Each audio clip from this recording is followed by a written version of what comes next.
Hi there.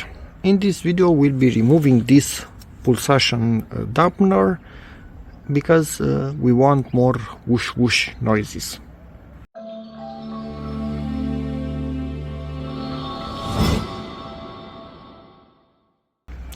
As its name says, the idea behind it is to make it a bit smoother in operation and also less noisy. We want more noise, and if we lose just a tiny bit of smoothness, I'm not driving that smooth to begin with, so it doesn't really matter. Many people seem to do this and like the result, so we need to undo the clamp right there with a flathead. So let's get to it. Not sure if I mentioned, to reach this level a video will be linked in the description. I'm not sure how to open those clamps, and I don't really care because I don't want to use them anymore, so I just put the screwdriver at the end and pull, so it kind of releases from the hook. And yeah, but obviously I will do the same with the bottom one because I want to get rid of this hose also. To get this barrel out, mine was already out from the top because I pulled on it previously, just yank it like this and then it comes off. Yeah, the rubber will fall, so take them out and keep them in a safe place in case you ever want to come back to this thing. That one isn't coming out, is it? I will take it out somehow, but now I need to yank it out from deep down there. It will most likely be stuck from all the years that it hasn't moved, so use something like this to get it going. A bit later I'm measuring the inside of this pipe, and it seems to be conical, so the more I go inside of it, the narrower it is, which is absolutely perfect.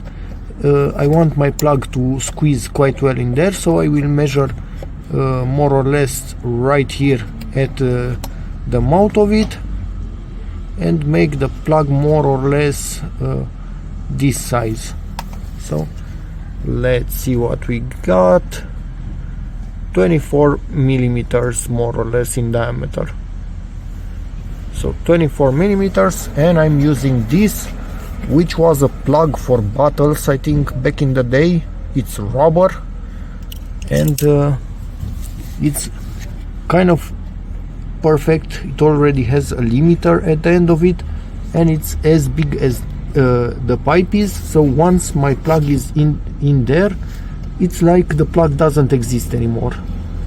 Everything is fully sealed, and yes, I will be drilling through this, and I will put a screw through everything to make sure this does not pop out from the pressure.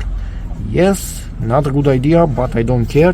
What was here will be never put back in, and if I ever want to put it back, a hole right here will still seal for the rest of it, or I could replace this whole plastic.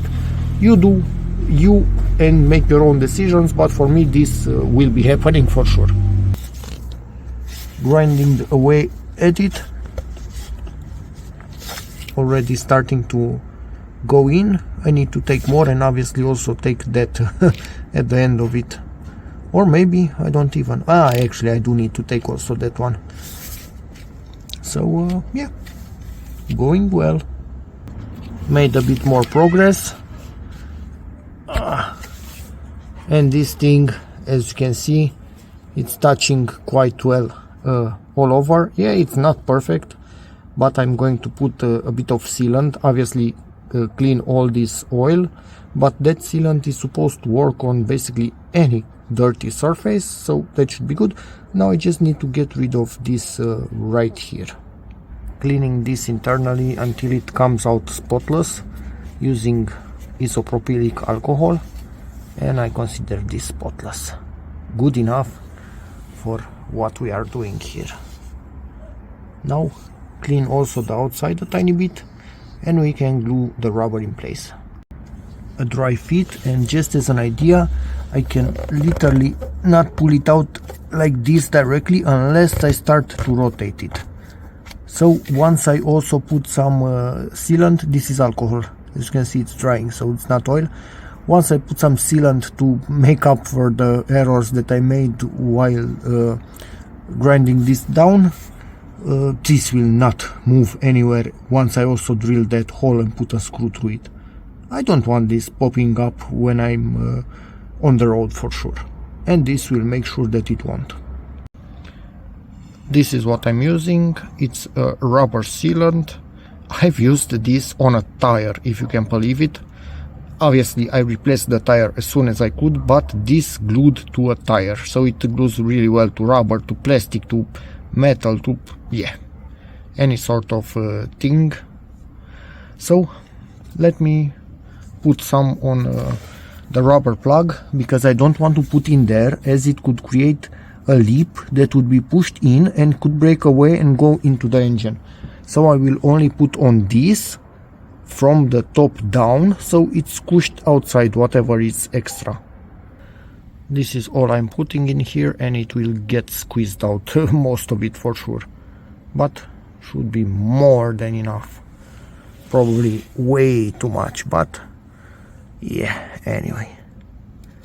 Squeeze it in there and start to rotate to give it a chance of actually also remaining in there at least a tiny bit.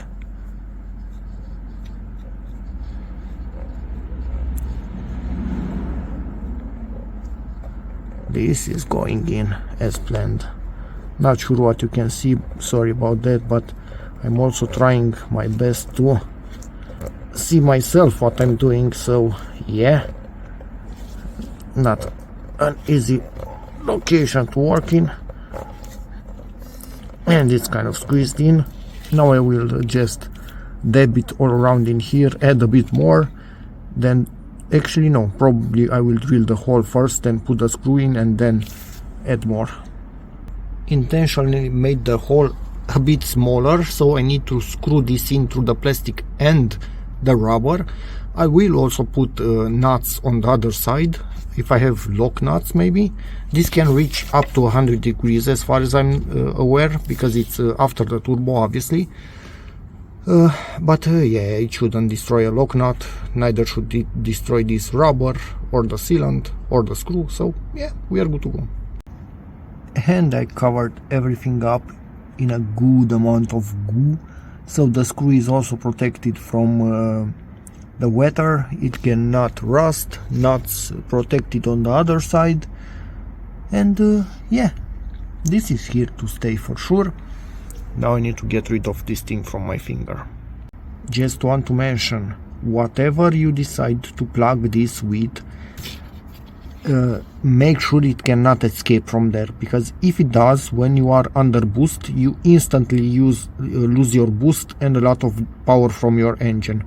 Yes, that could happen even if one of these hoses cracks when the car is older, obviously, or if this cracks somewhere, or any other thing that loses boost, or the turbo fails instantly, but also this. So you do not want that happening while you are driving, so make sure, like I did, that it cannot come out, or better yet, buy a pipe like this that has that deleted from the start. But then again, you are introducing a pipe from an unknown manufacturer, from China maybe, I don't know. This is what I decided to do, and I think it's more than good enough. And now wait for this to dry and drive the car and see if I hear anything different. Okay, so I've been using the car I think for about 1.5 months like this. I can say that I don't really hear a difference.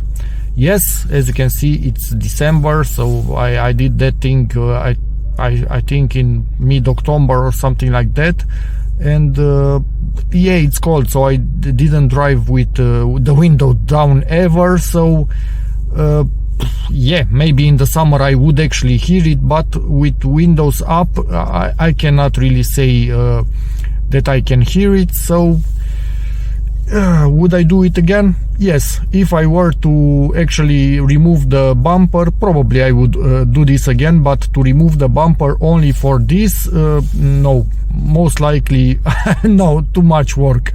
So yeah, it's up to you if you do it or not, but if you do it, make sure whatever you put in there cannot pop out by itself while driving, because that's a really big problem. You lose a lot of power if it pops out, because you lose turbo pressure. So yeah, I don't know, really, again, I couldn't really hear a difference. Maybe it's there, maybe it's not. Ask in the comments if I hear it during warmer months, and yeah, it is what it is. I did it, I'm not disappointed I did it, but neither am I, wow, such a difference. I have no clue if there's any difference or not at the moment. So yeah, that's about it. Hope this video helps you, in which case please give it a like, check out my other videos, and as always, see you in the next one. Bye.